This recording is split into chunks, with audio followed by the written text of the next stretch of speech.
मुझे नहीं पता था कि आप अभी यही हैं। मैं जानता हूं तुम मुझसे रुष्ट हो पुत्र।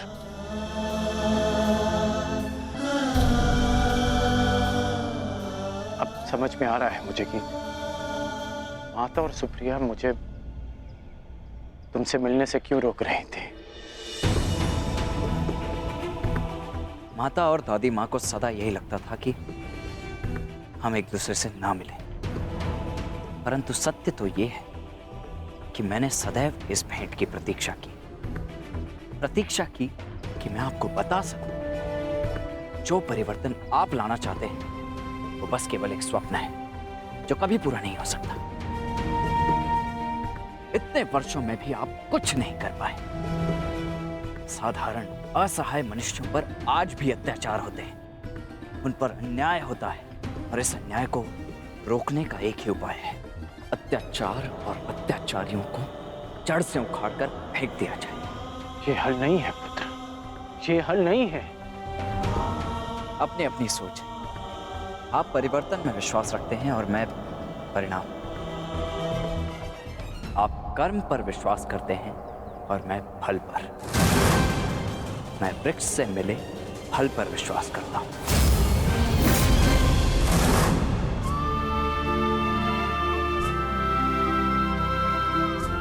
मैं जानता हूं कि तुम्हारे भीतर मेरे लिए बहुत कड़वाहट होगी,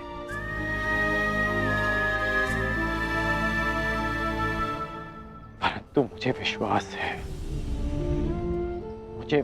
है कि एक दिन तुम मेरा बलिदान अवश्य समझोगे। मैं उस समय की प्रतीक्षा करूंगा।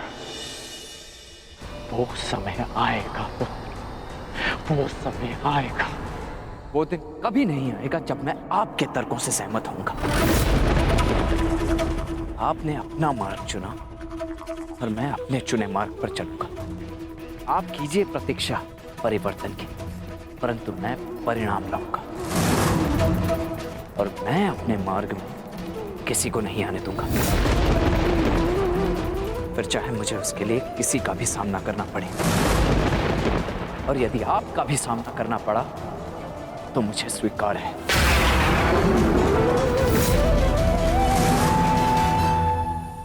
आपने अपना तर्क सामने रख दिया और मैंने अपना पक्ष आपको समझा दिया। अब ये अंतिम अवसर है जब हम मिल रहे हैं।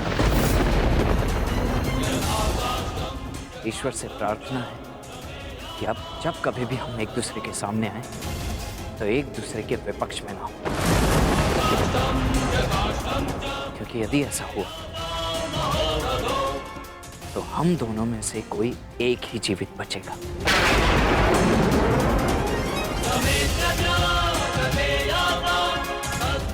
और दोनों ही पक्षों में हानि माता की ही होगी, रोना उन्हें ही पड़ेगा। इसलिए प्रार्थना है कि आगे से मेरे मार्ग में ना आए।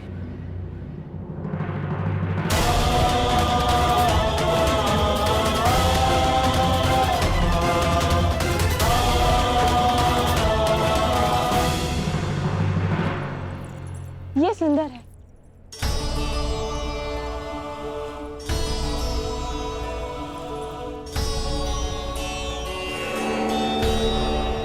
अति सुंदर पुत्री, वस्त्र चयन में बहुत ही प्रवीण हो गए हो लक्ष्मणा।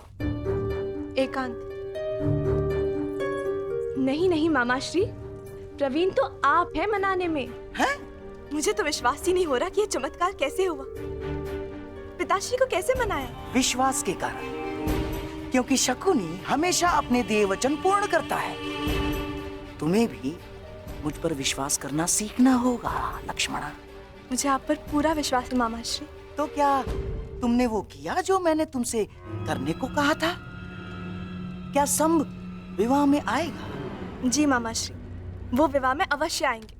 बहुत अच्छे बच्ची, जाओ अपने मधुर मिलन की तैयारियां करो, जाओ।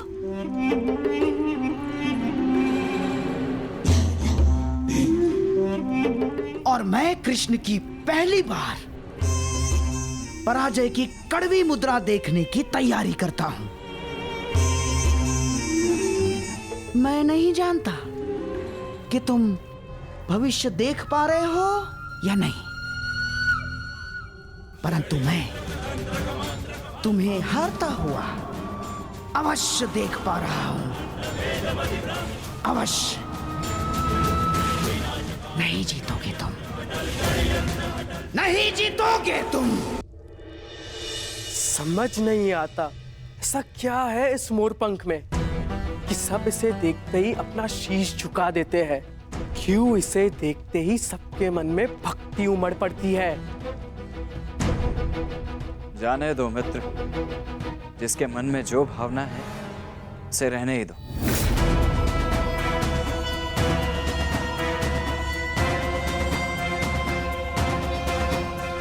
परंतु मुझे ये भक्ति नहीं लगती, ये भय है, भय जो इस मुकुटधारी के पाखंड से उपजा है। लोग इससे प्रसन्न इसीलिए है क्योंकि वो उन्हें मनचाहा देते हैं। कम से कम वो ये कार्य तो उचित ही करते हैं मित्र। परायों को महत्व देते हैं, अपनों को नहीं।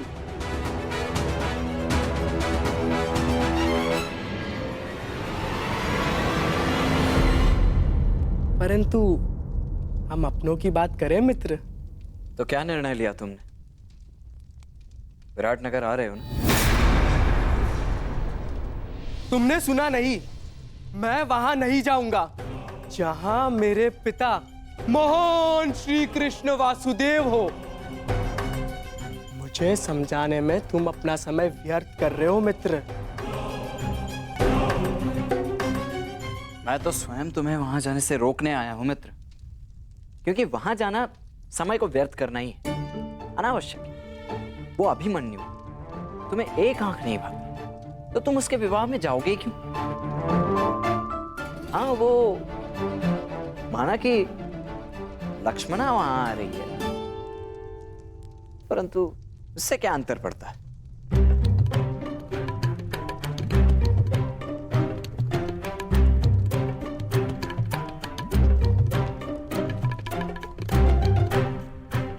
वहां आ रही है और वो चाहती है कि मैं भी वहां आऊं, है ना? और तुम मुझे वहां जाने से रोक रहे हो। मैं तो केवल अपने मुख पर आई मुस्कुराहट को रोक रहा हूं मित्र।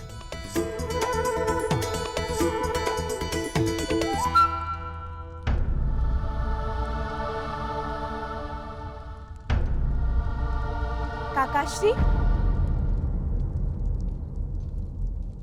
प्रणिपात। प्रणिपात। तो हम कल प्रातः यहाँ से प्रस्थान करेंगे ना? परंतु अभी सूर्योदय होने में तो समय शेष है। फिर इस समय आप यहाँ?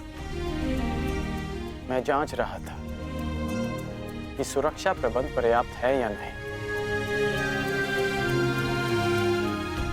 क्योंकि हस्तिनापुर की राजकुमारी पहली बार जो हमारे साथ जा रही है। काकाश्री, आप अंगराज हैं, अंगरक्षक नहीं। आपको ये सब करने की आवश्यकता नहीं। मैं ये सब इसलिए करता हूँ क्योंकि ये युवराज और आपकी सुरक्षा के लिए आवश्यक है। मेरे लिए मेरा वहां जाना आवश्यक नहीं है, परंतु किसी और के लिए मेरा वहां उपस्थित होना आवश्यक है। मेरी बात मानो मित्र, मत जाओ वहां, भूलो मत, तुम्हारे पिता भी उपस्थित होंगे वहां पर। तुम्हारी मंत्रणा उचित है मित्र, परंतु हाँ, लक्ष्मणा भी होगी और उसकी इच्छा है कि मैं भी वहां पहुंचूं। इस बार भी उनकी इच्छा नहीं थी कि मैं उनके साथ विराटनगर चलूं, क्योंकि उन्हें आपकी चिंता है। हर पिता के लिए अपनी पुत्री की रक्षा सबसे बड़ी प्राथमिकता होती है। देखो पुत्री,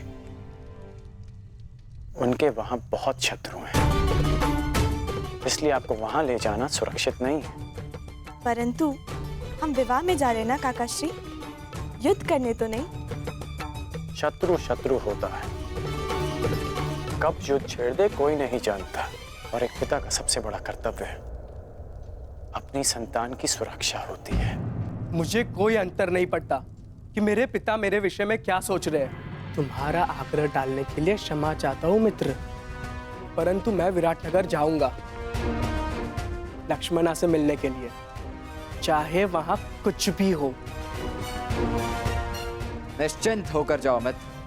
यदि वहां कुछ होगा भी तो तुम्हारी रक्षा के लिए मैं वहां हूं।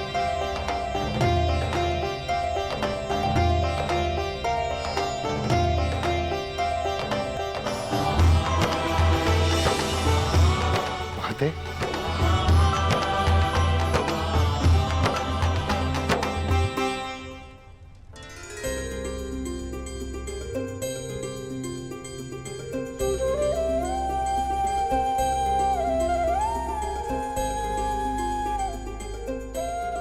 तेरह वर्षों से ये आंखें तुम सबको देखने के लिए तरस रही हैं।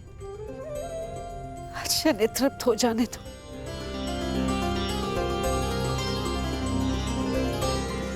तुम जानती हो 13 वर्ष की इस परीक्षा में मेरे पुत्र सफल क्यों हुए? क्योंकि तुम इनके साथ थी, तुम इनके तारनहार हो। ईश्वर की कृपा है कि बुरा वक्त समाप्त हुआ।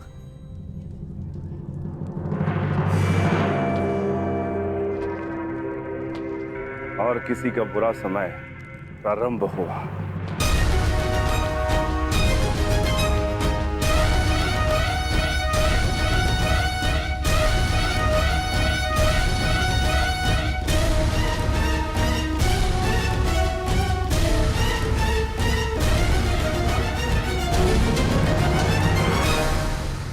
महामहिम भीष्म की जय! महामहिम भीष्म की जय! महामहिम भीष्म की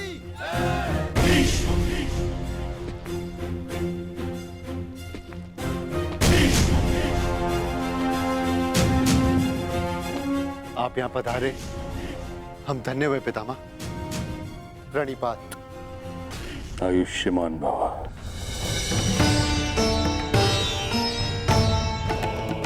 प्राणिपात। स्वागत है महाबली भीष्म। महाराज विराट, मेरे पड़पोते के विवाह पर यदि आपने निमंत्रण ना भी दिया होता तो भीष्म अवश्य आता।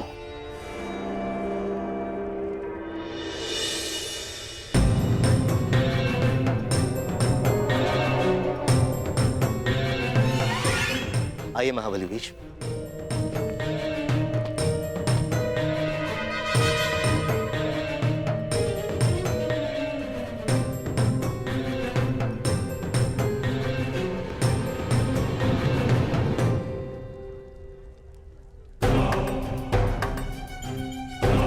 अंतिम भेंट में आशा थी कि अगली भेंट युद्ध भूमि में ही होगी।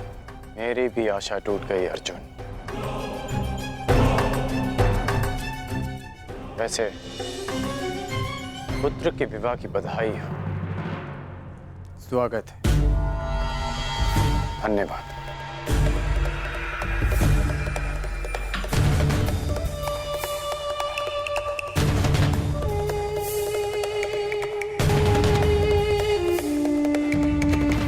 प्रणिपात।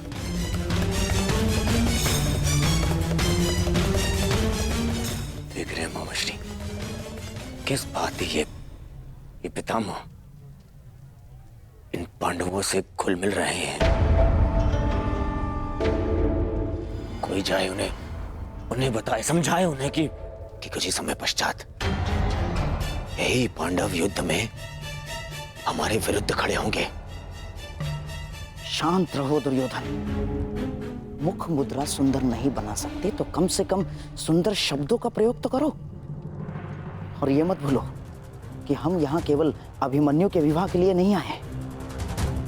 हमें हमारी बच्ची लक्ष्मणा के विवाह के विषय में भी बात चलानी है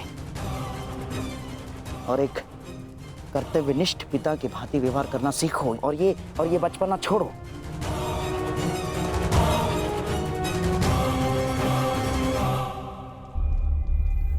पिताश्री, अब तो सभी अतिथि आ ही चुके हैं ना, अब आप भी तनिक मेरे साथ बैठिए।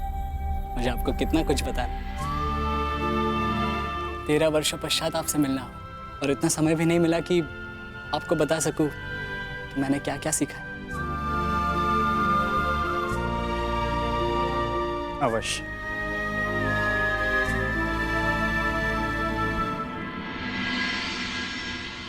जिनसे मिलना था उनसे मिल चुके हैं। अब न किसी से मिलना शेष है और न किसी को उत्तर देना।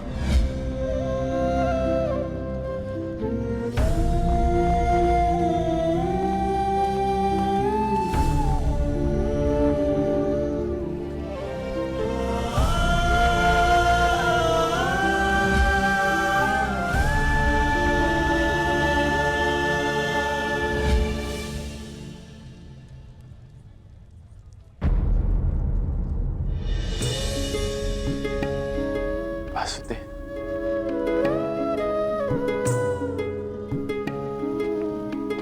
प्रणिपात वासुदेव, क्षमा कीजिएगा, मैंने आपको देखा नहीं। कोई बात नहीं अंगराज। मनुष्य का मन जब व्यथित होता है तो कई बार वो अपने आसपास की वस्तुओं को देख नहीं पाता।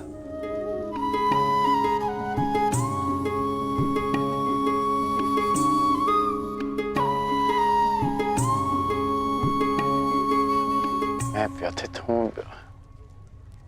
ये आपको कैसे ज्ञात हुआ? लगता है तुम भूल गए अंगराज। सारथी हूं, योद्धा का मन पढ़ लेता हूं। अभिमन्यु को देखकर तुम्हें वृषसेन का स्मरण हो आया ना?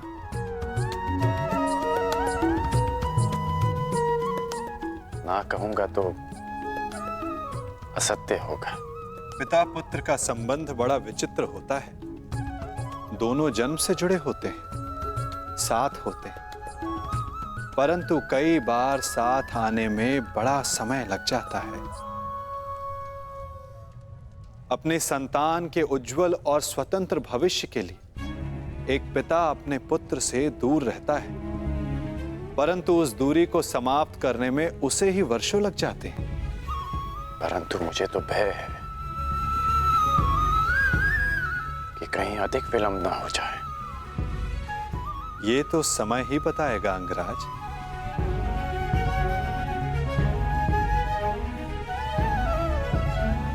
अच्छा वासुदेव, शाम कैसा है? वो आपके साथ नहीं आया? वो अच्छा है अंगराज। उसका यहां आने का मन नहीं था, इसलिए साथ नहीं आया। परंतु मन की गति बड़ी चंचल होती है अंगराज। क्या पता कब बदल जाए। वासुदेव, क्षमा कीजिएगा, परंतु मेरे पूछने का एक और तात्पर्य है। आपका आपके पुत्र से संबंध कैसा है? मैंने कहा ना अंगराज, पिता पुत्र का संबंध बड़ा विचित्र होता है। मेरी दशा तुमसे भिन्न नहीं है और मैं भी प्रारब्ध नहीं बदल सकता।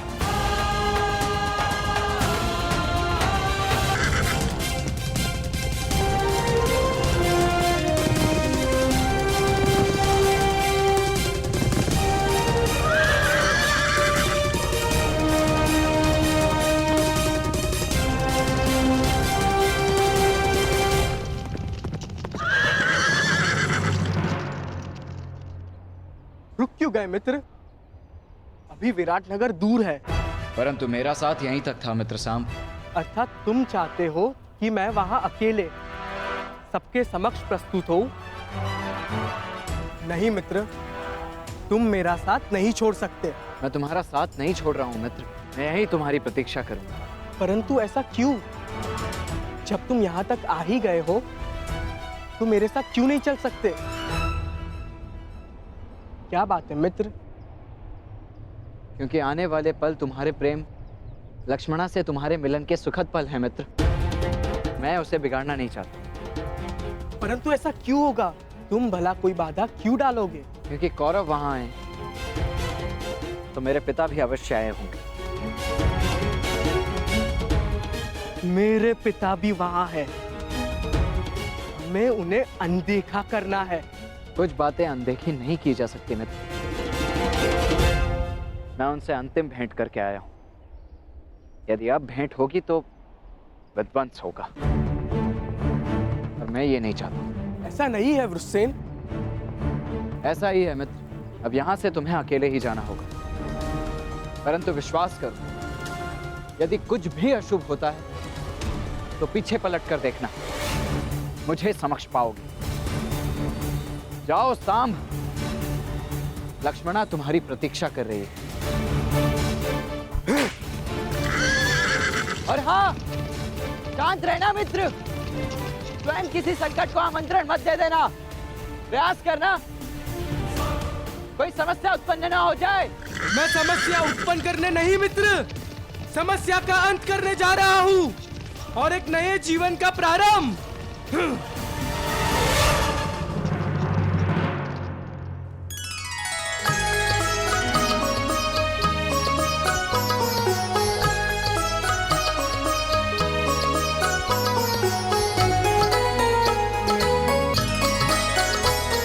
आपके लिए वो महत्व रखते रहे जिन्होंने आप पर उपकार किया या जिन्हें आपने वचन दिया, परंतु मेरे लिए सबसे अधिक महत्वपूर्ण मेरा परिवार है।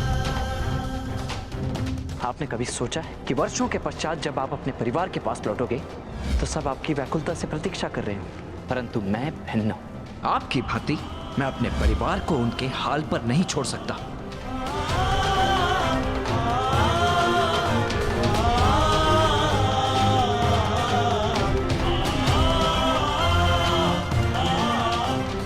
ईश्वर से प्रार्थना है कि अब जब कभी भी हम एक दूसरे के सामने आए तो एक दूसरे के विपक्ष में ना हो, कि यदि ऐसा हुआ तो हम दोनों में से कोई एक ही जीवित बचेगा।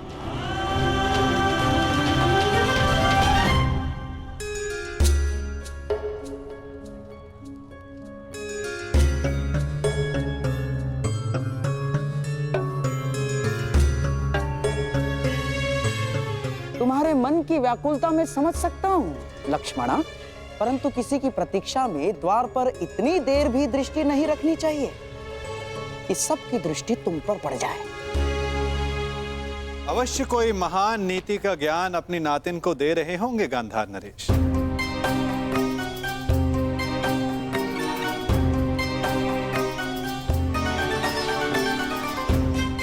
प्रणिपात।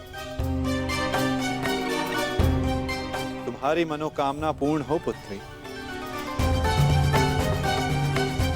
प्रणिपात करने का एक लाभ ये होता है कि आशीर्वाद स्वतः मिल जाता है ना गांधार नरेश?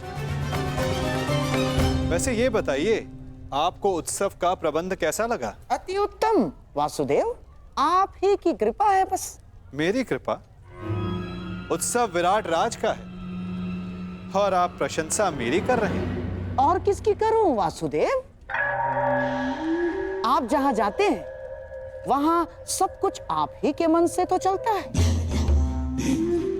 भिक्षुक पांडवों को ऐसा राज संबंध दिलाना, हारे हुए योद्धाओं को फिर से स्फूर्ति दिलाना, ये आपके अतिरिक्त कौन संभव कर सकता है वासुदेव?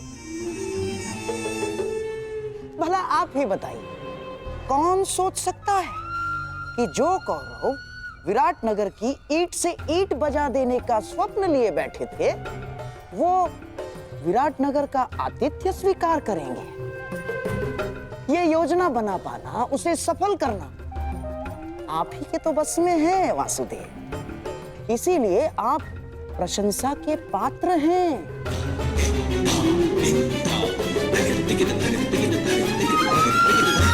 योजना के भवन तो आपने भी बनाए हैं गांधार राज, और उत्सवों का प्रबंध भी आपने बहुत किया है, उसमें सफलता भी मिली है।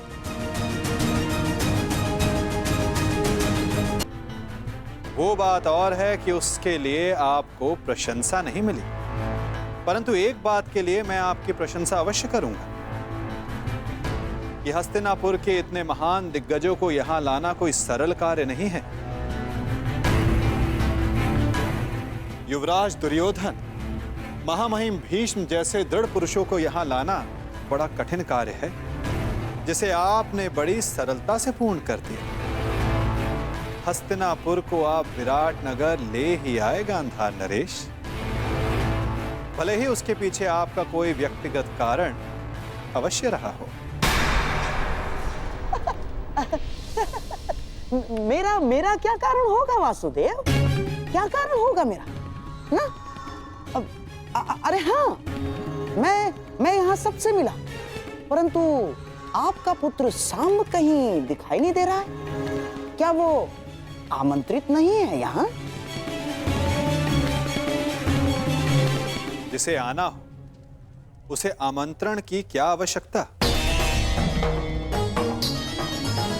और यदि आपको सांब की कमी अनुभव हो रही है तो तनिक उधर देखिए गांधार राज।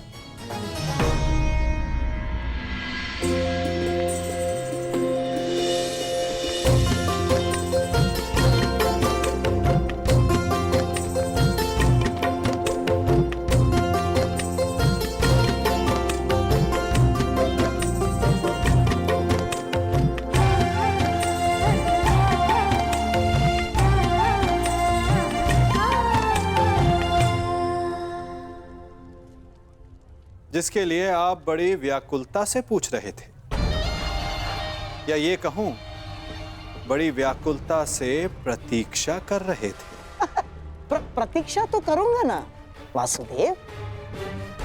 जब सारी अगली पीढ़ी यहाँ प्रस्तुत है तो आपके पुत्र सांब से भी मिलने का मन हो आया। और विराट नगर के लिए हस्तिनापुर से जो भेंट आई है उसका आनंद अधिक लोग उठा सके उतना अच्छा है? और आशा है कि मेरी भेंट सबको आनंदित ही करेगी वासुदेव।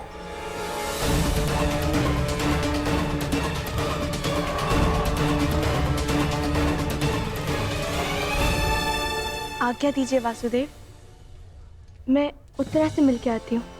जाओ।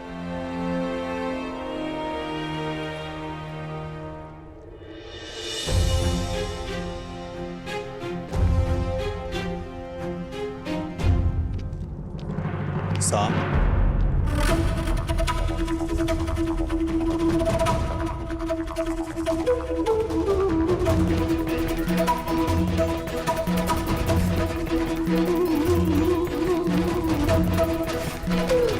तुम वहां जहां मैं हूं? आश्चर्य हुआ तुम्हें देखकर। आश्चर्य नहीं, सौभाग्य है आपका पूजनीय पिताश्री। ये मत समझिएगा कि आपको लेकर मेरे विचार परिवर्तित हो गए। बात केवल इतनी है कि आज मेरा मन आनंद में था, बस उसे बांटने के लिए मैं अपने संबंधी के विवाह में चला आया। तुम उनमें से नहीं हो सांब जो केवल अपने मन के आनंद के लिए कुछ कर जाए। यदि तुम यहां आए हो तो अवश्य कोई छिपे हुए मंतव्य के साथ आए हो। पुत्र हो मेरे, इसे मेरी मंत्रणा समझो या चेतावनी, परंतु कुछ भी ऐसा मत करना जो अनिष्टकारी हो।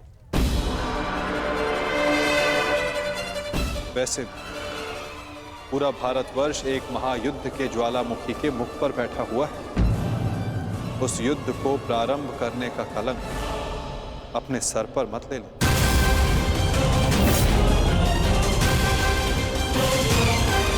वर्ष एक महायुद्ध के ज्वालामुखी के मुख पर बैठा हुआ है।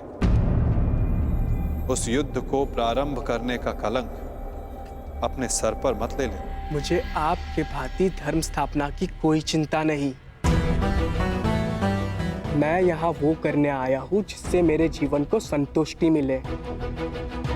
मैं संसार को नहीं, अपने जीवन को, अपने आनंद को महत्व देता हूँ। यदि संसार ही नहीं बचेगा तो जीवन में आनंद का क्या महत्व है पुत्र? वो आपकी सोच है, आपका कार्य। मैं वासुदेव कृष्ण नहीं हूं। मैं ना ही भविष्य की चिंता करता हूं और ना ही योजनाएं और माया जाल रचता हूं। मैं अपने आज में जीता हूं इस पल का आनंद लेता हूँ। मैं बड़ी उड़ान की योजनाएं नहीं बनाता, बस अपने पंख खोलकर उड़ जाता हूँ। फिर चाहे वायु सुगम हो या चक्रवात, मैं इस पल को जीता हूँ, फिर चाहे अगले पल में मृत्यु हो।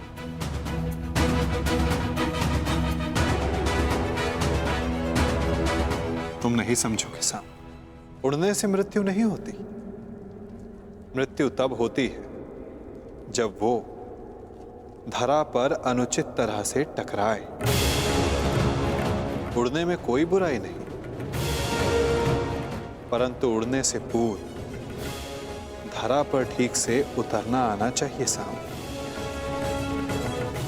चूंकि उड़ वही सकता है जिसके पांव ठीक से धरा पर टिके हों।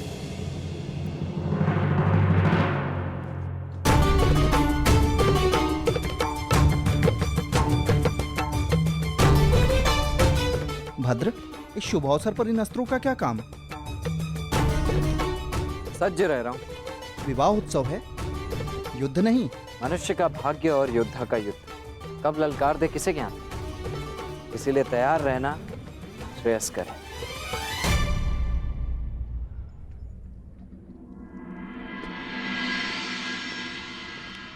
मैं प्रस्तुत हूँ।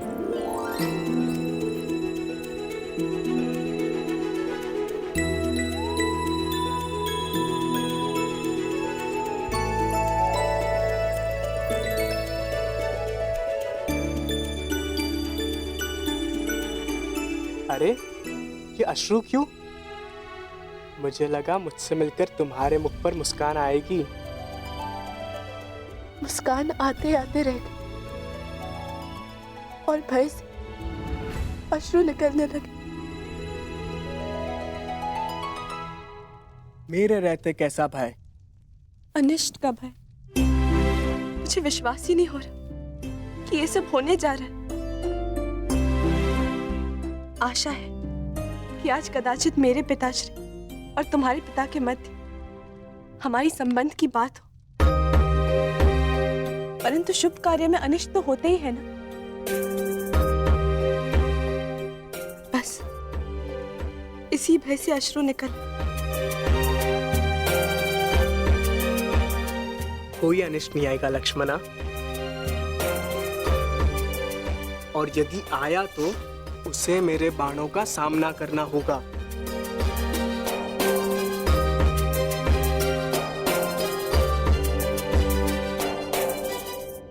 कदाचित उसकी आवश्यकता नहीं होगी। मामाश्री शकुनी हमारे ही पक्ष में है।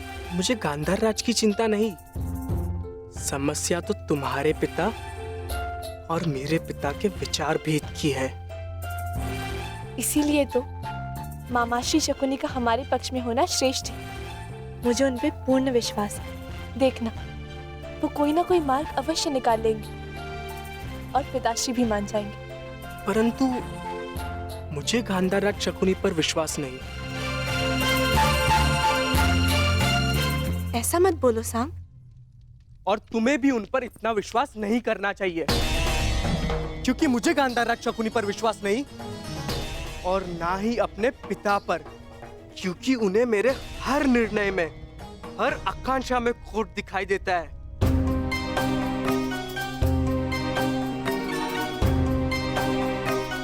साम,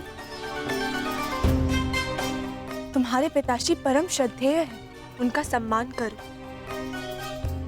अंततः उन्हीं की इच्छा पर हमारा संबंध निर्भर है। मेरा संबंध किससे होगा ये मेरी इच्छा पर निर्भर करता है लक्ष्मणा। चलो देखते हैं क्या छिपा है मेरे पिता के मन में।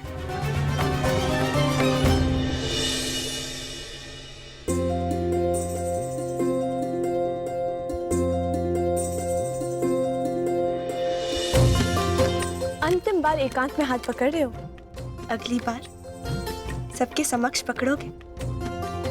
अंतिम अवसर है, सोच लो, मुझसे विवाह करोगे?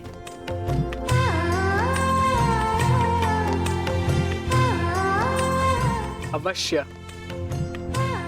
मेरे अतिरिक्त तुम्हारा हाथ कोई नहीं पकड़ पाएगा लक्ष्मणा।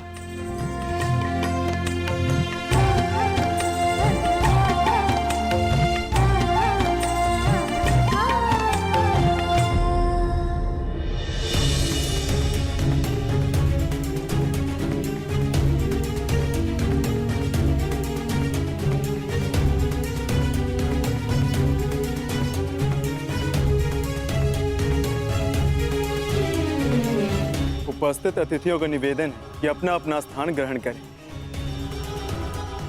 भोज का समय होने को। क्षमा चाहता हूं आप सबसे,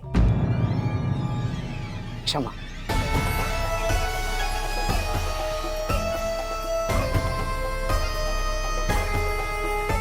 परंतु मुझे प्रतीत होता है कि भोज से पूर्व एक महत्वपूर्ण घोषणा कर दी जानी चाहिए।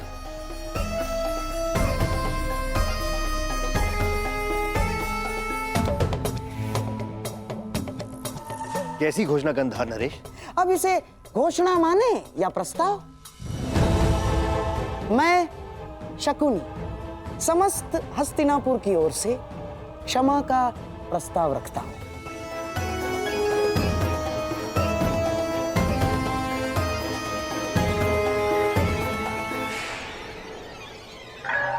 विराट राज, हमने इससे पहले भी आपका आतिथ्य भोगा है। आपने हमारा सम्मान किया, हमारा सत्कार किया, परंतु मेरे प्रिय दुर्योधन ने पांडवों की खोज में सीमाओं का उल्लंघन किया। मैं जानता हूं आपका अपमान हुआ। उसके पश्चात हमने अकारण मत्स्य पर आक्रमण किया, कोई आवश्यकता नहीं थी। हम अपने लक्ष्य को लेकर इतने उतावले हो गए थे कि नीति, संबंध, सब कुछ भुला बैठे, सब कुछ। और इसीलिए मैं शकुनी युवराज दुर्योधन की ओर से और समस्त हस्तिनापुर की ओर से आपका क्षमा प्रार्थी हूं और आपका आभार भी व्यक्त करता हूं कि आपने फिर भी हमें अपनी पुत्री के विवाह में आमंत्रित किया और हमें सम्मानित किया। आभार।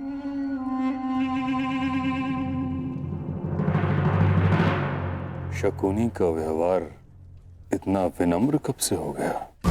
क्या है कि आप और हम दोनों क्षत्रिय हैं और आप तो जानते हैं कि क्षत्रिय क्रोध में सब कुछ भूल जाता है, सब कुछ। परंतु सच्चा क्षत्रिय वो है जो अपनी भूल स्वीकार करके भी मित्रता का हाथ बढ़ाने में भी पीछे नहीं हटता। इसीलिए मैं शकुनी हस्तिनापुर की ओर से मित्रता का हाथ आगे बढ़ाता हूं।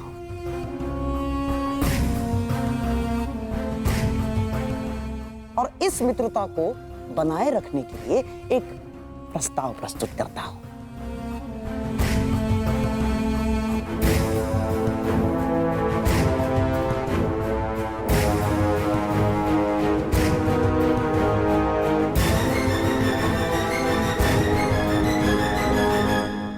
प्रथम पूज्य वासुदेव, क्या इस प्रस्ताव को प्रस्तुत करने के लिए आपकी अनुमति है?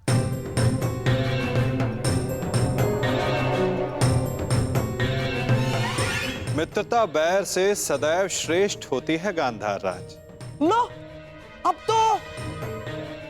तो स्वयं वासुदेव कृष्ण की अनुमति है। तो मैं हस्तिनापुर की राजकुमारी युवराज दुर्योधन की पुत्री लक्ष्मणा का हाथ विराट कुमार उत्तर के हाथ में देने का प्रस्ताव रखता हूं।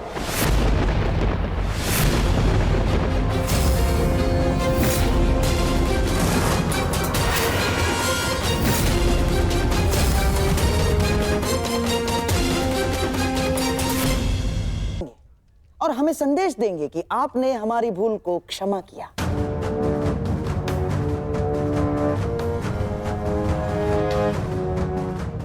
अब विराट राज के साथ साथ आपसे भी आशा है कि आप भी इस संबंध की अनुमति देंगे। महान वासुदेव।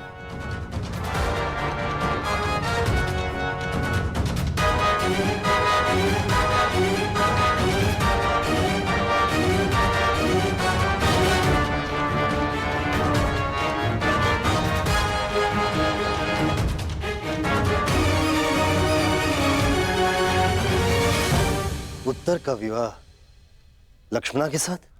क्यों विराट राज? आपको हमारी मंशा पर संदेह है या हमारी पुत्री के गुणवती होने पर संदेह है आपको, या हस्तिनापुर पर संदेह कर रहे हैं आप? ऐसी बात नहीं है गंधा नरेश। तो परंतु पिछले दिनों विराटनगर और हस्तिनापुर के मध्य जो भी हुआ उसे देखते हुए भी आप उससे पिछले दिनों को स्मरण कीजिए विराट राज, जब विराटनगर और हस्तिनापुर में मित्रता हुआ करती थी। इस कीचक के वध के पश्चात जो कटुता बढ़ी है वो हमारी भूल थी विराट राज। उस भूल को सुधारने का प्रयास कर रहे हैं, उस मित्रता को बढ़ाने का प्रयास कर रहे हैं।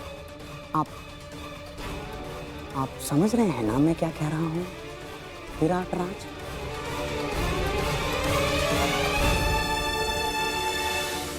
कहीं ये किसी और छल का प्रयास तो नहीं गंधार राज? क्या ये संबंध हमसे भविष्य में होने वाले युद्ध में विराट राज का सहयोग प्राप्त करने की योजना तो नहीं है? क्या छल भीम? कदाचित तुम्हें ज्ञात नहीं है, छल परायों के साथ किया जाता है, अपनों के साथ नहीं। तुम्हें क्या लगता है मैं तुम्हारे ज्येष्ठ भ्राता युधिष्ठिर हूं, जिसने अपने भाइयों को, सगों को चौसर के दांव पर लगा दिया?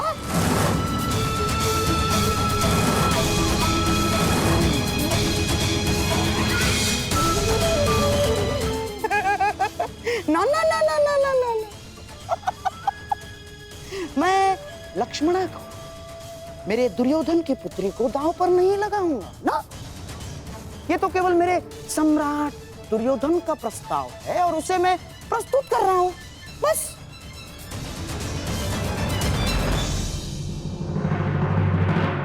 है ना दुर्योधन? मामाश्री ठीक कह रहे हैं। और भीम, ये प्रस्ताव मेरी ही ओर से है। मैं छल नहीं करता, मुझे बल पर विश्वास है, बल पर।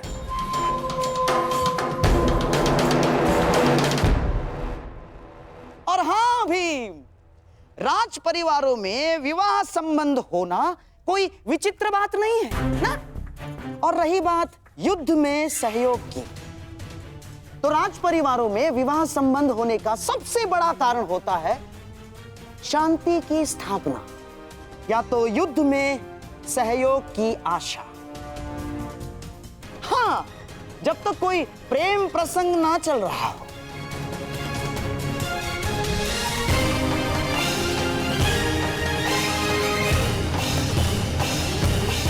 आपका क्या मत है प्रथम पूज्य वासुदेव?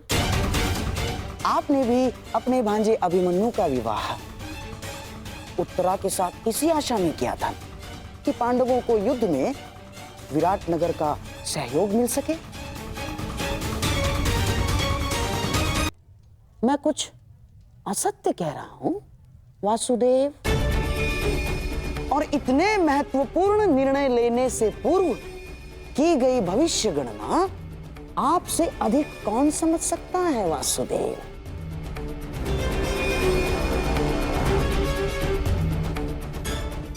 और मनुष्य भी मवेशी इसीलिए घर में लाता है कि उसके दूध से आहार मिल सके, इसलिए नहीं कि उसका पालन पोषण कर सके, है ना वासुदेव?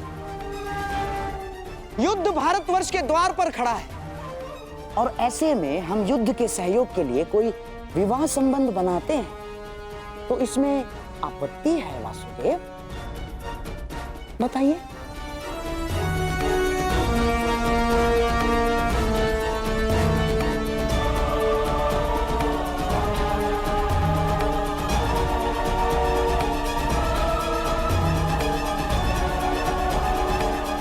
नहीं वासुदेव, इस संबंध के लिए हाँ मत कहिएगा।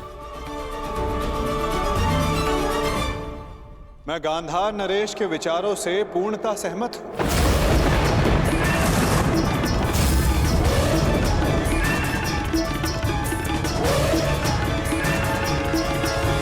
यदि पांडवों को अभिमन्यु का विवाह विराट राज की पुत्री के साथ करने का अधिकार है तो दुर्योधन को भी विवाह का प्रस्ताव विराट नगर भेजने का पूर्ण अधिकार है।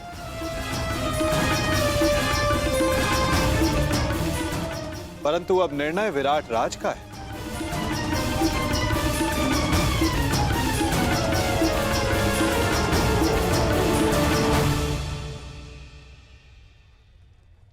वासुदेव, क्या आप इस संबंध को मान्य करते हैं? विराटनगर और हस्तिनापुर के संबंधों के इतिहास को देखते हुए भी क्या ये उचित होगा? मेरी दृष्टि में शांति से उचित कुछ भी नहीं विराट राज।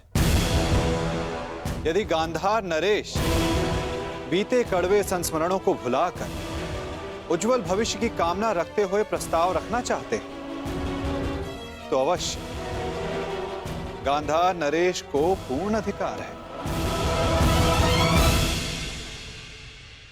और मुझे आप में विश्वास है, अगर आपने कुछ सोचा होगा तो उसमें सभी का हित होगा। कुमार दुर्योधन, मुझे यह संबंध स्वीकार है।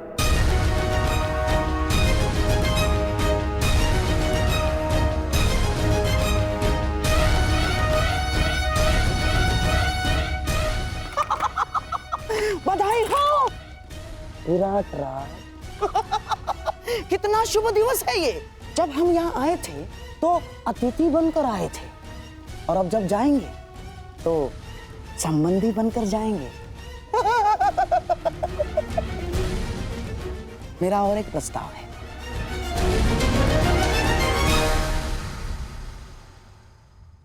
कैसा प्रस्ताव? नहीं, अर्थात पांडवों के और हमारे संबंधी एक ही है और सारे यहाँ उपस्थित भी हैं, तो क्यों ना अभिमन्यु और उत्तरा के साथ साथ लक्ष्मण और उत्तर का भी विवाह एक ही मंडप में कर दिया जाए।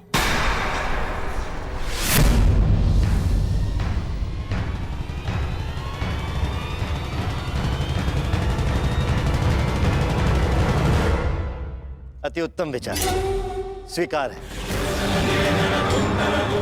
मुझे भी स्वीकार है।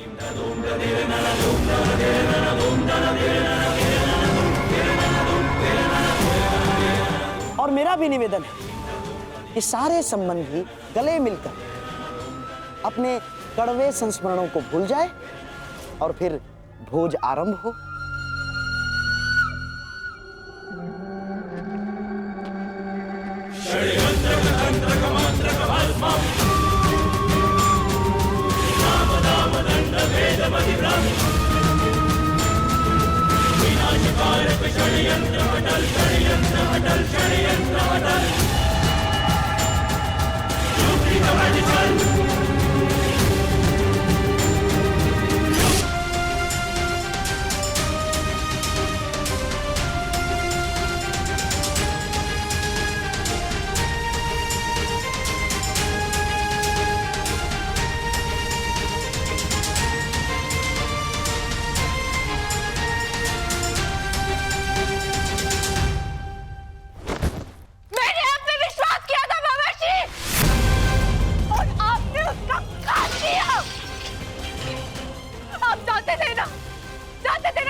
धैर्य, निश्चित रूप से ये गुण तुम्हें अपने पिता से मिला है लक्ष्मणा। अरे बिना बात की गहराई समझे तुरंत प्रतिक्रिया दे देती हो। पहले शांति पूर्वक मेरी बात सुन तो लो पुत्री। सुनने को शेष क्या है मामाश्री? आपने बिल्कुल ठीक कहा। मुझे आंख बंद करके किसी पे विश्वास नहीं करना चाहिए, और आप पर विश्वास करके मैंने बहुत बड़ी भूल की है। इससे शेष तो ये होता कि मैं स्वयं जाके पिताजी से बात कर। आपने मेरे जीवन में दुख के बीज बो दिए मामाश्री।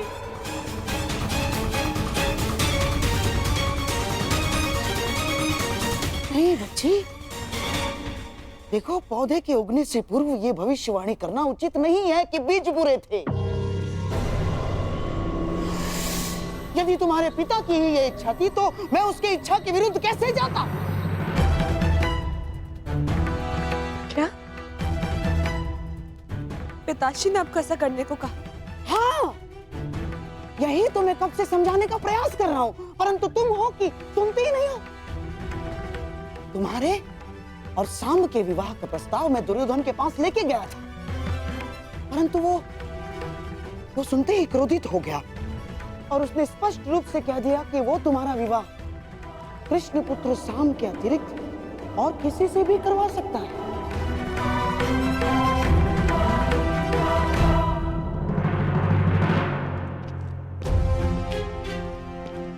सेवक, ठीक है, तुम्हारी लक्ष्मणा कहाँ है? जी उस और अंतिम कक्ष में। ठीक है। परंतु आपने उन्हें बताया नहीं कि मैं सांब से प्रेम करती हूँ। मैंने बताया उसको। मैंने तुम्हारी सहायता का वचन जो लिया है, और दुर्योधन से अधिक मैं तुमसे प्रेम करता हूँ लक्ष्मणा, और तुम्हारे कल्याण का उत्तरदायित्व कैसे भूल सकता हूँ मैं ना? तो फिर उन्होंने क्या कहा?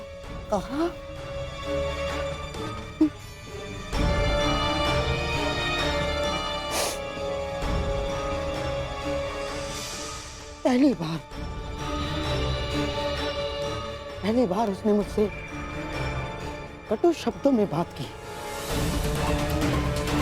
और स्पष्ट रूप से मेरा यह प्रस्ताव अस्वीकार कर दिया बच्ची उसने। और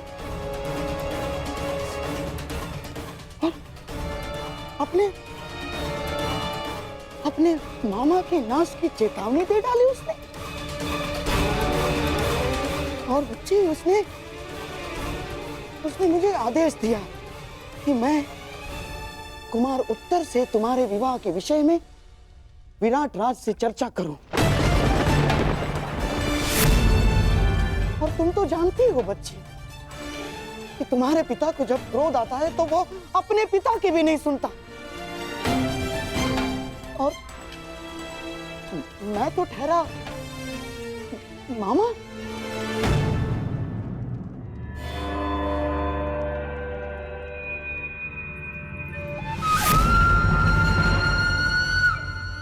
मुझे विश्वास नहीं हो रहा, अपनी शत्रुता के चलते पिताश्री मुझसे मेरा प्रेम छीन सकते हैं।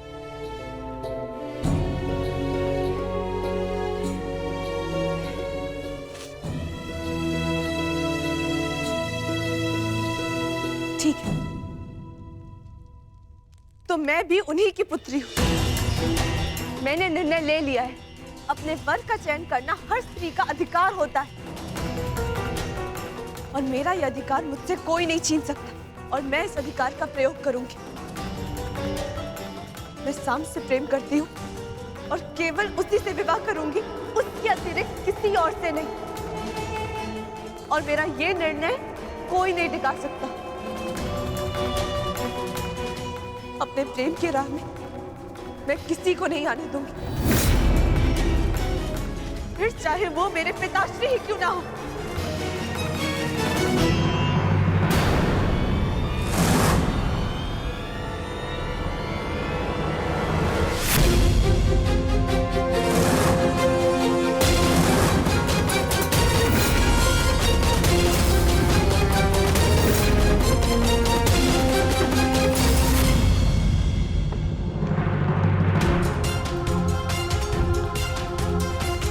नहीं, मैं लक्ष्मणा का विवाह उत्तर से नहीं होने दूंगा।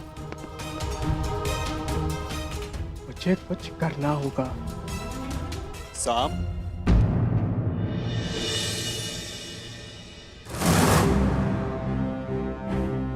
हस्तिनापुर की राजकुमारी लक्ष्मणा का हाथ विराट कुमार उत्तर के हाथ में देने का प्रस्ताव रखता हूं। आपका क्या मत है प्रथम पूज्य वासुदेव?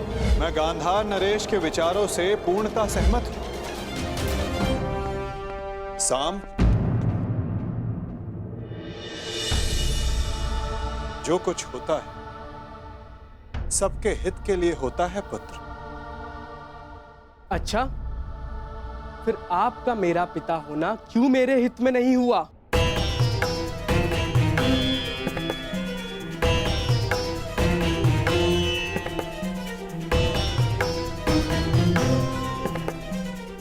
आपने वहां लक्ष्मणा का विवाह उत्तर से होना निश्चित किया। क्या अब आप मुझे अपना पुत्र कहने का अधिकार रखते हैं? पिता तो मैं हूं सांब, परंतु लक्ष्मणा और उत्तर के विवाह से तुम्हें क्या समस्या है? ये प्रकरण हस्तिनापुर और विराट के मध्य, फिर तुम क्यों इतने आक्रोश में? मैं आक्रोश में हूं क्योंकि लक्ष्मणा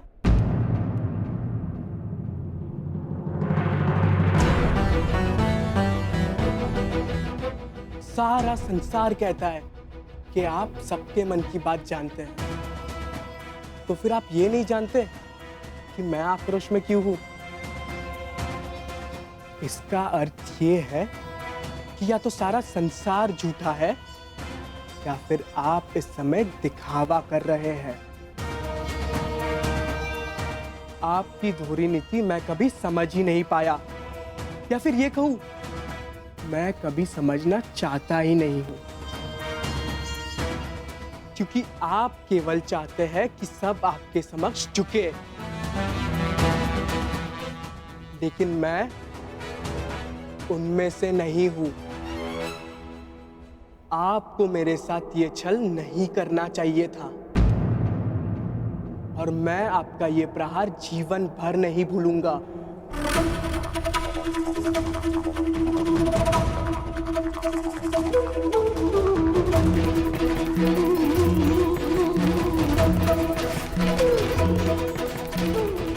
तुम जो मेरे साथ करने वाले हो पुत्र, वो सारा संसार नहीं भुला पाए, परंतु तब भी हर पिता की भांति मैं तुम्हें क्षमा करता रहूंगा और तुम्हें अपनी ही भूल से शिक्षा लेते देखता रहूंगा।